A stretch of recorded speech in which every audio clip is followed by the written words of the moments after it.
Of all the predators that stalk the earth, none has killed as many as the mosquito. We are locked in a battle for our lives with an airborne, bloodthirsty killer, the original vampire, coming up now.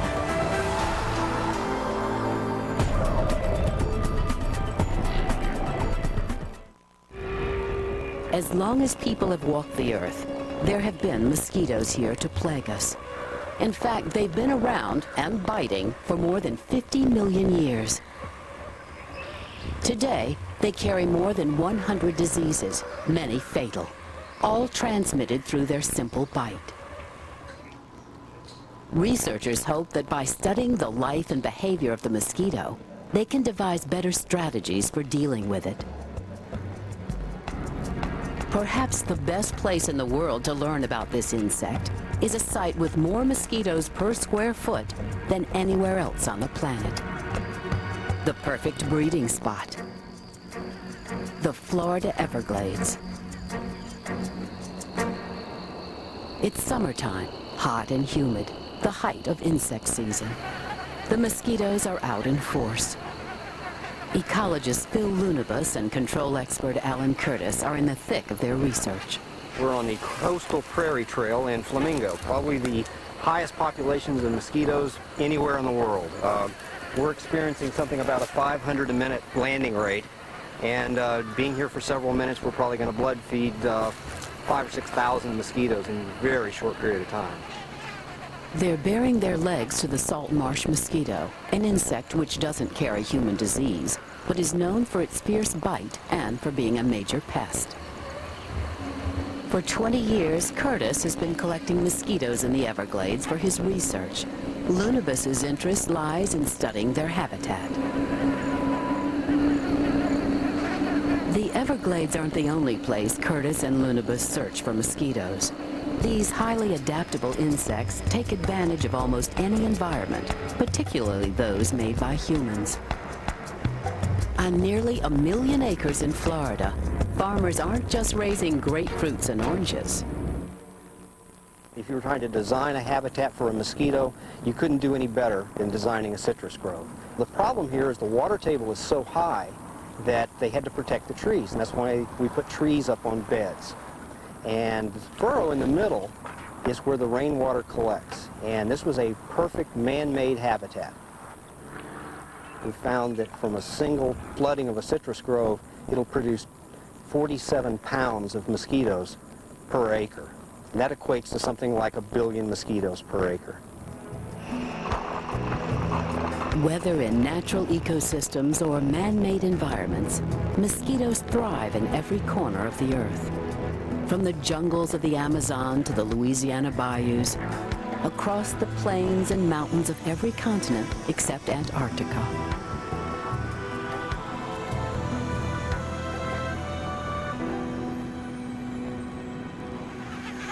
The mosquito's ultimate survival depends on heat, food, and above all, standing water.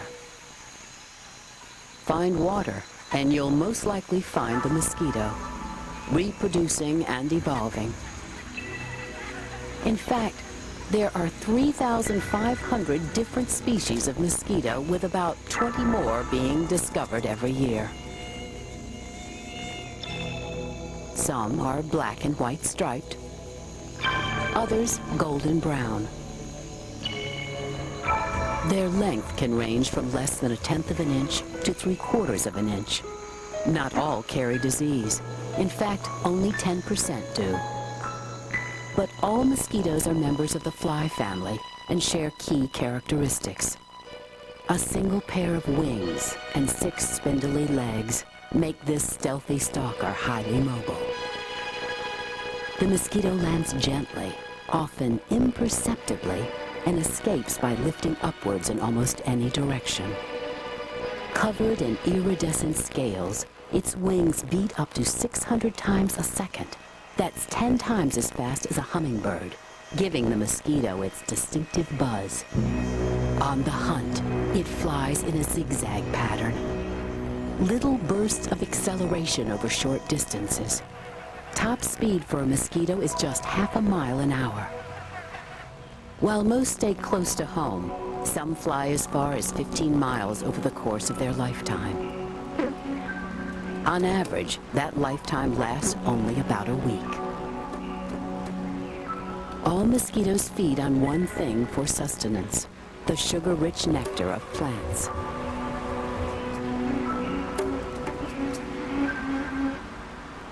As the mosquito crawls along a plant, receptors on the lower section of its legs act like taste buds, sensing carbohydrates, leading it to nectar.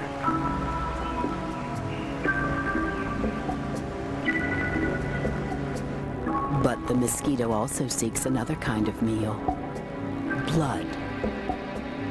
Blood is a mosquito's lifeline, and the bite is the sole domain of the female in the species. She bites for one reason: to reproduce. Blood provides the critical source of protein she needs for her eggs to develop. To help locate prey, the female mosquito has a remarkable set of detection systems. Oversized eyes have hundreds of tiny lenses, motion detectors that are sensitive to the movement of prey. Palps are short-range sensors that act like a nose. They help pick out the best spot to bite. But it's the mosquito's antennae that may be her most useful detector. These long-range sensors hone in on body heat and detect chemicals like carbon dioxide and lactic acid that all humans and animals emit. All these characteristics make the female mosquito a perfect airborne blood-seeking weapon. And she isn't afraid to take on monsters, like us. But before taking her first blood meal, the female must take one important step. She must mate. Her distinctive wing beat attracts a male who latches on underneath her. For most female mosquitoes, mating happens only once.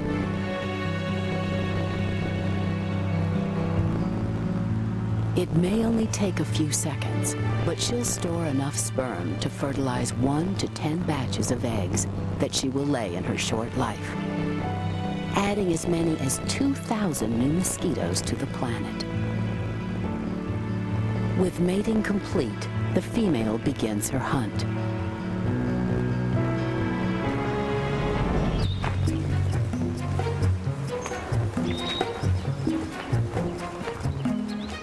In some species, the ever-prowling female can detect a meal as far as 100 feet away. Landing lightly, she quickly starts probing. A sophisticated set of tools goes into action. They are housed in the proboscis, or snout. A full third of her body length, it is home to an arsenal of spears, saws, and blood-sucking devices. The proboscis is covered in a protective sheath. Inside it are 4 tiny saws, 2 with serrated edges, each as sharp as a scalpel. Piercing its prey, the mosquito cuts just a fraction of an inch deep, searching for blood vessels. The lower part of the sheath bends backwards during probing. As she breaks through the blood vessel wall, her saliva trickles down a narrow tube into the site. 2 pumps in the back of her head contract and expand, drawing blood up the proboscis and into her gut.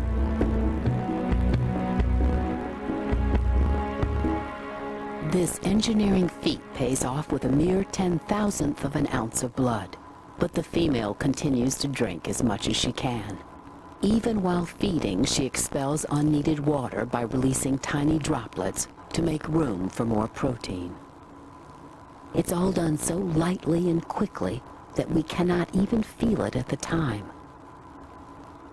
But the mosquito is not just taking something out. She's also leaving something behind: her saliva. The deposit of this mix of foreign molecules triggers an allergic reaction. But by then, the mosquito has already escaped. The result? Itching and scratching. Response times can vary, sometimes taking only a few seconds, sometimes an hour.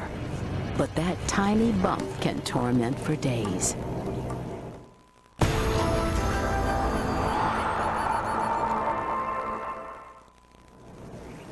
At the United States National Institutes of Health, Jose Ribeiro investigates the critical role saliva plays in the success of the mosquito's bite. We only know about 4 or 5 different components of the saliva of mosquitoes. Some of them interfere with the immune system. They disarm all the molecules that are indicators of injury at the site of the bite. And this is possible because of what they have in their saliva. Mosquito saliva contains a storehouse of chemical weapons that block our body's defenses against intrusion. There are proteins that keep our blood vessels from closing as a mosquito feeds. Others prevent the blood from clotting so that it flows freely into the mosquito. Ribeiro has been studying saliva for 20 years, earning him the nickname Dr. Spit. But he's still trying to identify the exact chemical makeup of this key ingredient. It's a challenge to get saliva from a mosquito. The glands are measured in microns and embedded deep inside the chest. Hold the head and pull the head off. When you remove the head, the glands pop out too. Oh, this is beautiful. Just protruding from the head. There are 2 pairs there. They both came out very nicely. Ribeiro and his assistants will have to do this 1,000 times to harvest enough glands to get 1 milligram of saliva, all for a single experiment. His team has isolated only 4 of the 20 or so key proteins in the saliva. But Ribeiro may be getting closer to the heart of a bigger mystery. While saliva is critical for feeding, it also is a conduit which passes disease from one person to another. The mosquito is a vector, a carrier of disease. When the mosquito bites, it may get more than just blood. If the person has a transmittable illness, the mosquito may take in the disease-causing agent too. When mosquitoes hatch, they don't have a little backpack of viruses that come with them hatching. They have to pick up that disease from either some animal or another human that has that disease or parasite to be able to transmit it. These malaria parasites can be seen by dissecting the stomach of an infected mosquito. Magnifying the stomach 1,000 times, the parasites appear as orange circles. Malaria parasites remain in the stomach wall for 10 days. On the 10th day, they migrate to the salivary glands. Most mosquitoes are not affected by the parasite. It simply waits for an opportunity to invade another human. So how can a virus get out of the mosquito and get into another person? They can go out by invading the gut of the mosquito and then invading the salivary glands, and when the mosquito start feeding on a person, not even start feeding, just lands and starts a bite, it's getting back into us. Malaria, encephalitis, yellow fever, and dengue all use the mosquito as an intermediate host. Probably the #1 killer of everyone in the world is malaria. It kills more than any other disease you can think of. It is transmitted by mosquitoes. Back in the days of ancient Greece and Rome, many suffered from this illness they associated with the swamps. Over the centuries, malaria epidemics raged across the continent of Europe, reaching as far north as Sweden. Today, 90% of all malaria victims live in Africa, where 500 million acute cases are reported annually. Kenyan microbiologist Fred O'Doul knows the ravages of the parasite he's fighting. He has been stricken by malaria 6 times. You start off feeling feverish, where you have bouts of sweating, and then the temperature goes down again, and you get your joints very weak, and you have discomfort, like in your stomach, vomiting, headaches. The times when you even get hallucinations, and at that point is when you really feel like maybe you're going to die. Every year, mainly in tropical regions of the world, malaria kills more than 2 million people. Transmission is only getting worse as more and more mosquitoes are born. After a blood meal, the female's eggs begin to develop. When her stomach turns white, she lays her eggs. As she deposits them, each is fertilized by the sperm she has stored. She'll lay 30 to 500 eggs in a single batch.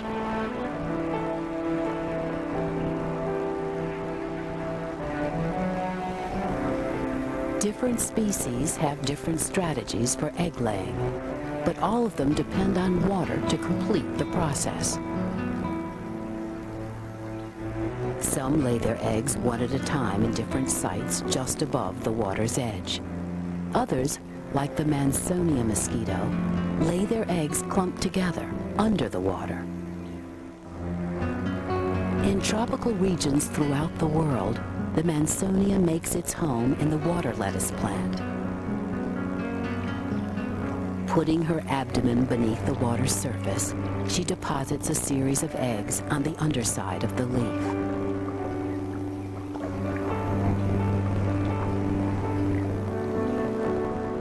But large tracts of water aren't the only place mosquitoes live and reproduce. In rainforests and woodlands, many species take advantage of tree holes that collect rainwater. We can have small tree holes that may hold only a few milliliters of water that only provide enough space for 5 or 10 mosquitoes, and then others that will have gallons and gallons of water and can produce thousands of mosquitoes at a time. So one of the things that's fascinating about tree holes is when you've seen one tree hole, you ain't seen them all. What they have in common is nutrient-rich water and a dark protective refuge to support generation after generation of tree hole mosquitoes. Mosquitoes also take advantage of water that collects high off the ground in bromeliads. All it takes is a single ounce of standing water to house the mosquito young.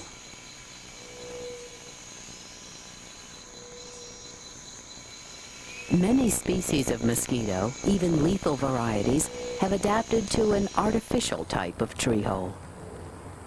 One such invader was first discovered in North America in 1984 after hitching a ride in a shipment of rubber tires from Southeast Asia. It's known as the Asian tiger mosquito, a serious carrier for dengue in that part of the world. This is as close to nirvana as a container mosquito like the Asian tiger could find.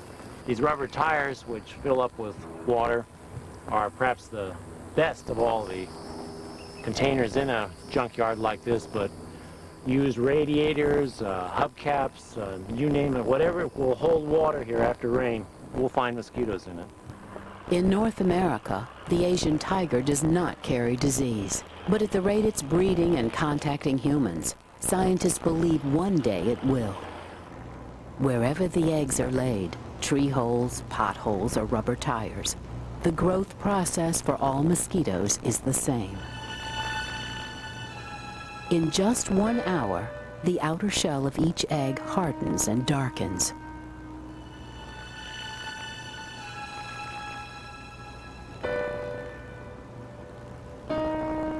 Then, during the next rain, a transformation takes place. The eggs hatch en masse. In a chemical response to submersion, mosquito larvae struggle free of their shells. Larvae instinctively swim to the surface. They breathe air through snorkel-like tubes as they siphon microscopic particles of food into their mouths below. For many mosquitoes, this will be the longest stage of their lives, lasting anywhere from a few days to a few months. But a metamorphosis is coming. The new form, called the pupa, will push out of the larval case as 2 small breathing trumpets sprout from its head. The old skin is shed, and the pupa springs to the surface to breathe.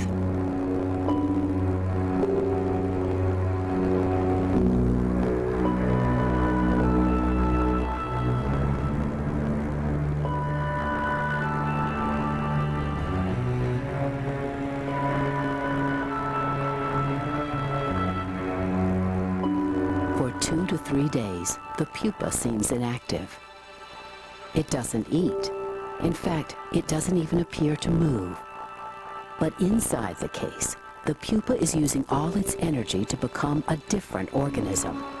A creature with wings and legs and newly developed organs. An adult mosquito. Its head rises from below the water's surface. It shakes off the pupa case.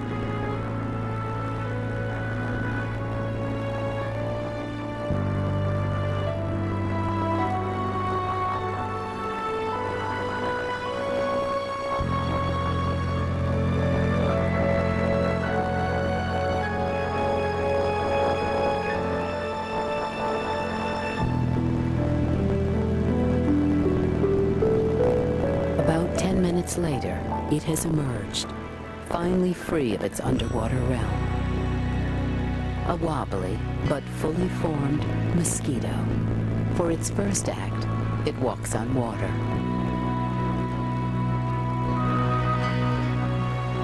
An hour later, after it darkens and dries, the mosquito takes flight in search of its first nectar meal. This cycle is repeated about every 10 days. That's 50 new generations of mosquito in a single year. With such high reproduction rates, it's not surprising that we have difficulty controlling them.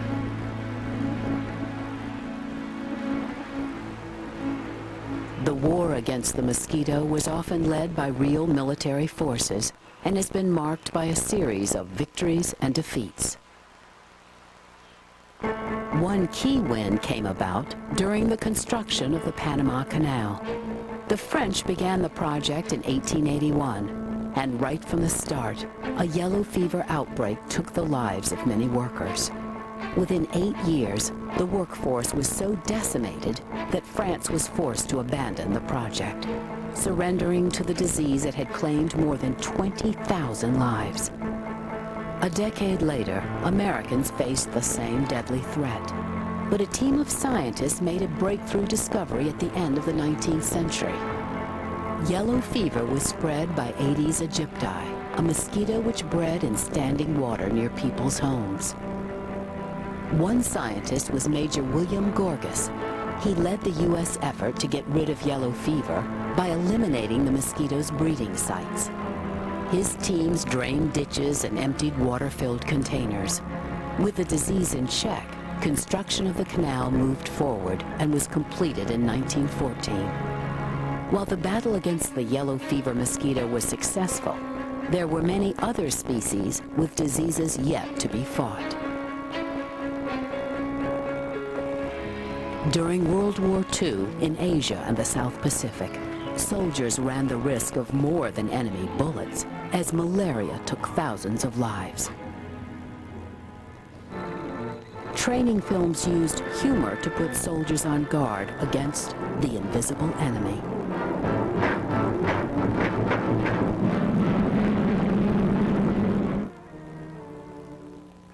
The U.S. military began intensive research well beyond the mosquito net to fend off the mosquito.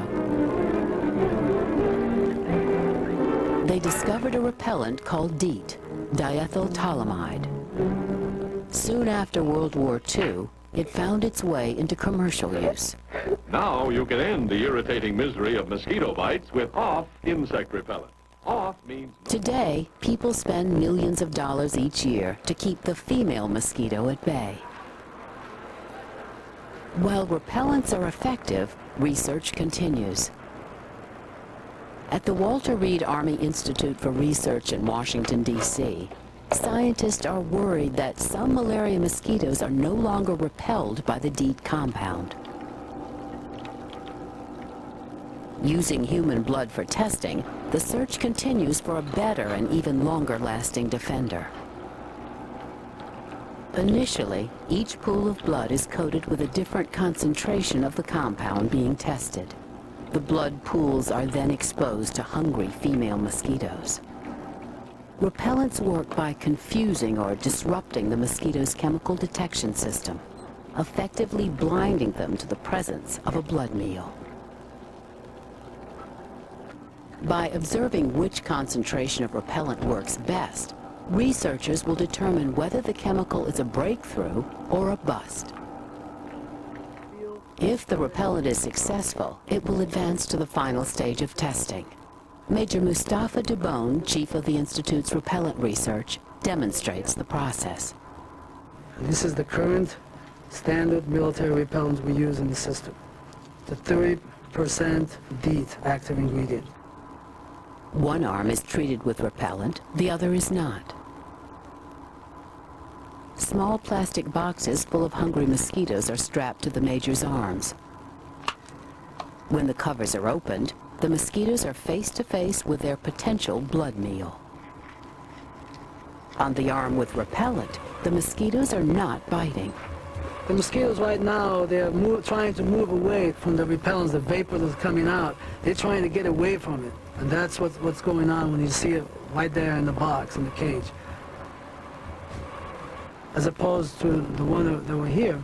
Every circle there, you can find at least 2 or 3 mosquitoes biting. And there are like 15 in this cage. Right now, they're so happy because they're getting all that blood meal to produce some eggs. While DEET may be the best current answer to avoid being bitten and prevent disease from spreading, it is not the long-term solution. Other attempts aimed at wiping out the mosquito altogether. Perhaps the biggest breakthrough came in the 1940s.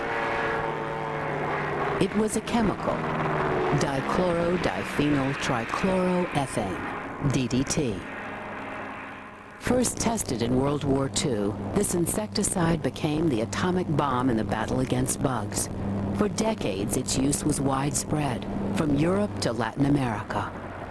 By the 1950s, DDT had helped to end mosquito-borne disease in many industrialized nations. Unfortunately, it attacked more than just mosquitoes.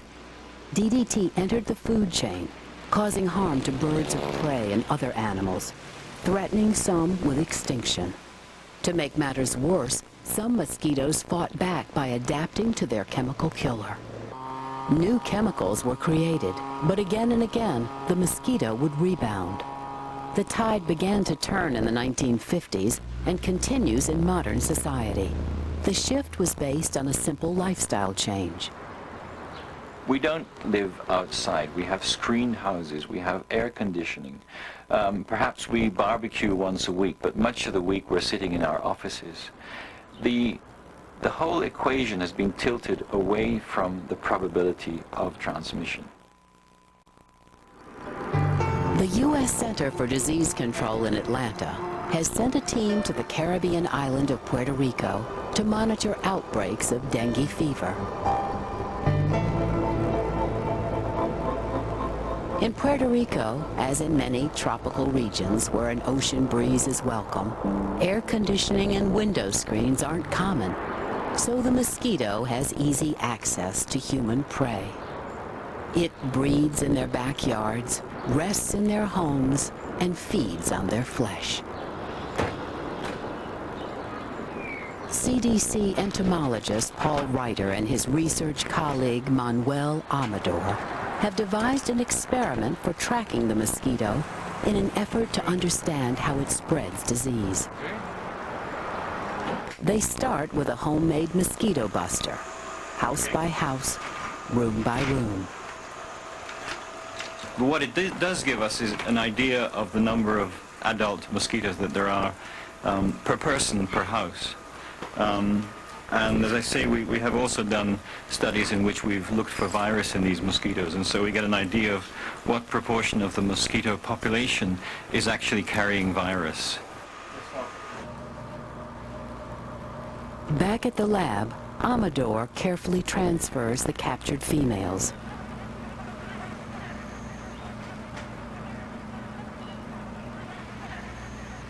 Next, he prepares a blood meal. But this blood is laced with a rare chemical called rubidium chloride. Although harmless, it will be absorbed into the mosquito's eggs, providing the scientist with a chemical marker.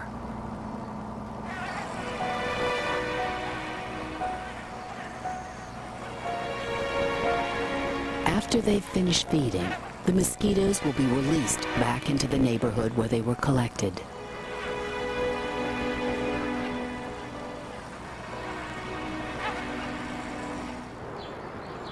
Containers filled with water are placed in every yard within a half-mile radius of the initial release point.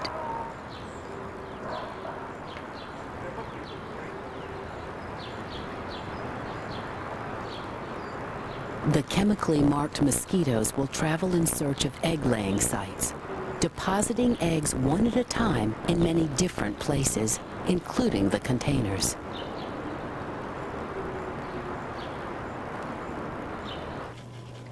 Ten days later, after collecting the traps, Amador carefully scrapes the eggs from the paper of each container to test for rubidium.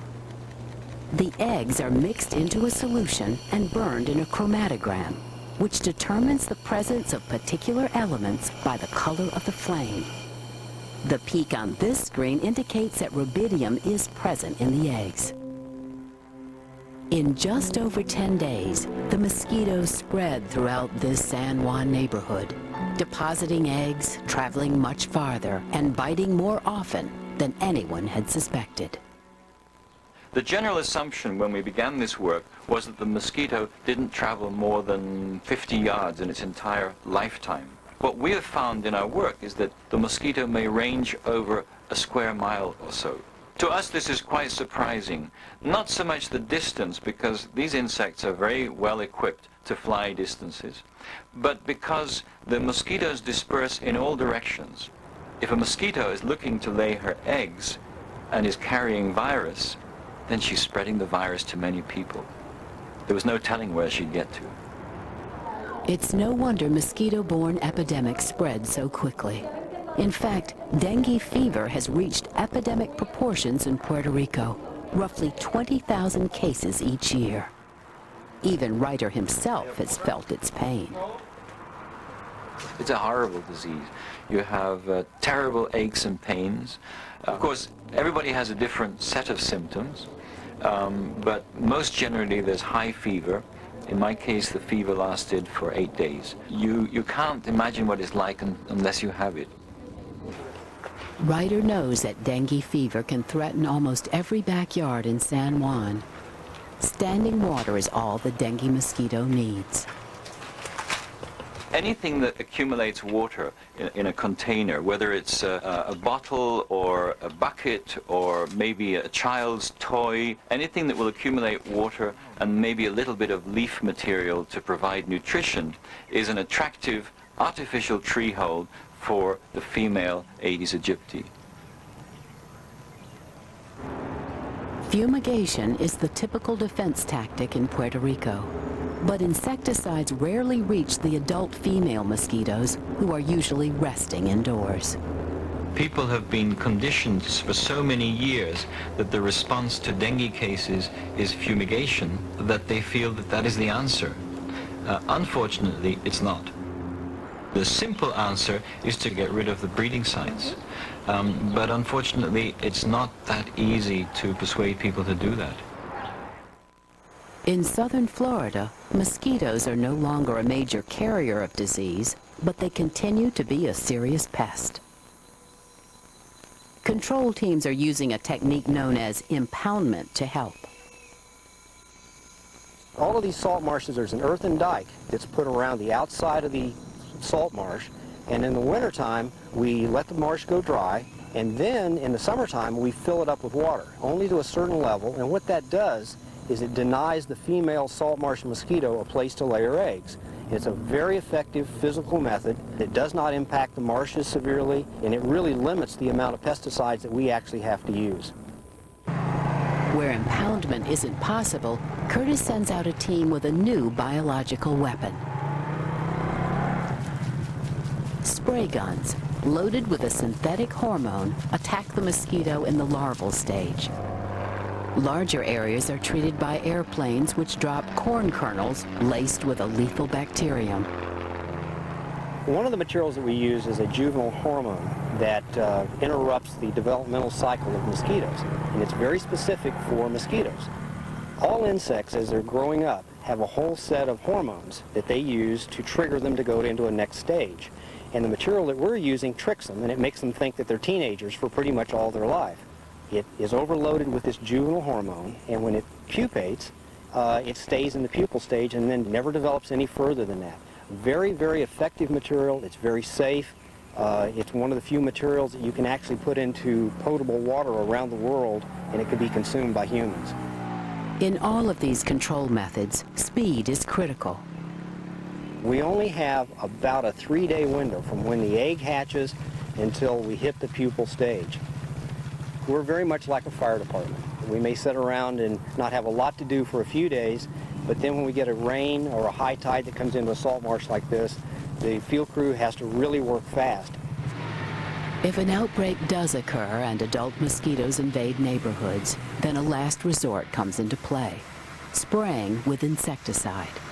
But it isn't very effective because it only works when adult mosquitoes come in direct contact with the airborne mist. Some scientists are looking for alternatives to chemicals and other synthetic weaponry. Natural predators may be one solution. At the John A. Mulrennan Lab along Florida's Gulf Coast, entomologist Eric Schreiber is testing one such predator on a local population of mosquitoes. Okay, this is a typical mosquito lab in here. We raise 2 different species of mosquitoes that we're interested in, and we're interested in trying to work on non-chemical ways of controlling them.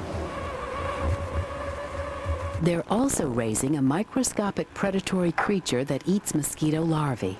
It's called the copepod. The copepods that we study here are crustaceans, meaning that they're related to the crabs, the shrimp, the crayfish. And what they do is they will feed on eggs and the hatching larvae in the container habitats such as tires and different containers people have in their backyard. And they just go ahead and pounce right on them and munch them down. Copepods may be lethal to mosquitoes, but they're not harmful to the environment in any way. Schreiber loads them into sprayers and heads out into the woods near the lab. He's placed a pile of old tires on the ground to test the effectiveness of the copepods in a realistic environment.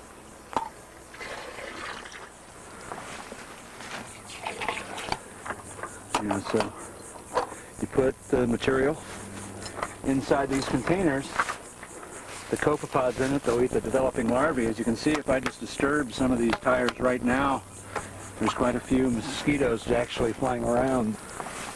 You come out here, it is labor intensive, but you only have to treat once. If you used a chemical treatment, you'd have to come out and treat every 5 to 7 days. Today, despite all the latest methods, better understanding, and new control programs, mosquito-borne illnesses are still on the rise. In 100 nations, from Brazil to Burundi and all the way across the Indian subcontinent. Scientists battling malaria are especially concerned. Molecular biologist Ken Vernick has been charting its spread. Malaria transmission is really exploding in the world now. Transmission is out of control. Insecticides that were once effective against the mosquito vector now no longer work. The vectors are resistant. Drugs that used to be effective to treat people are now no longer effective. There's a region in Southeast Asia where there's a new parasite that in fact does not respond to any drug that we have. With no clear solution in sight, the World Health Organization predicts the rate of malaria will increase globally more than 15% in the next few years alone. At New York University's School of Medicine, Vernick and his team are working on one radical option for combating this growing killer. We're facing a public health disaster, and the tools that we have to deal with this are inadequate. So now, in the last 10, 15 years, there are new tools, new molecular tools that have been generated by the growth of molecular and cell biology, and there are possibilities that we didn't have before. Vernick intends to change the very DNA of the mosquito. His quest? To build a better mosquito, a genetically altered insect. One that would kill the malaria parasite before it ever has a chance to spread to humans. It's called the transgenic mosquito. Fred O'Doul is working with Vernick to isolate the genes that may hold the key. So a transgenic mosquito is a mosquito that we are able to put in a gene which we think would be beneficial for killing or interrupting the transmission cycle of the parasite. The key to the team's success already exists in nature. The ones that we're interested in are those few that do not become infected. What we're doing is looking at the genetic basis of their ability to block the development of malaria parasites, and we want to identify the gene or genes that control that blockade of parasite development. There are two types of resistant mosquitoes. The black spot is the dead parasite inside the mosquito's gut. In this case, the mosquito's immune system surrounds the malaria parasite with a chemical coating and suffocates it. Here, the parasites are literally dissolved. The gut returns to its normal, healthy state. By identifying the genes that trigger resistance in these mosquitoes, the team hopes to control the spread of disease. I'd like to understand how does this mosquito recognize when the parasite is already within the cell, and how this gene is turned on, and eventually what it is that kills the parasite. A mosquito has 20,000 genes, so identifying the ones that resist and attack malaria is like finding a needle in a haystack. Even if they succeed, scientists will still face the challenge of breeding transgenic mosquitoes in the wild, so that the trait will pass down from one generation to the next, eventually replacing the mosquito that carries malaria. It may be many years before the team can create that perfect transgenic mosquito. But it's a race against time, because although the mosquito is less than 1/1,000,000th our size, as it ensures its survival, it endangers our own.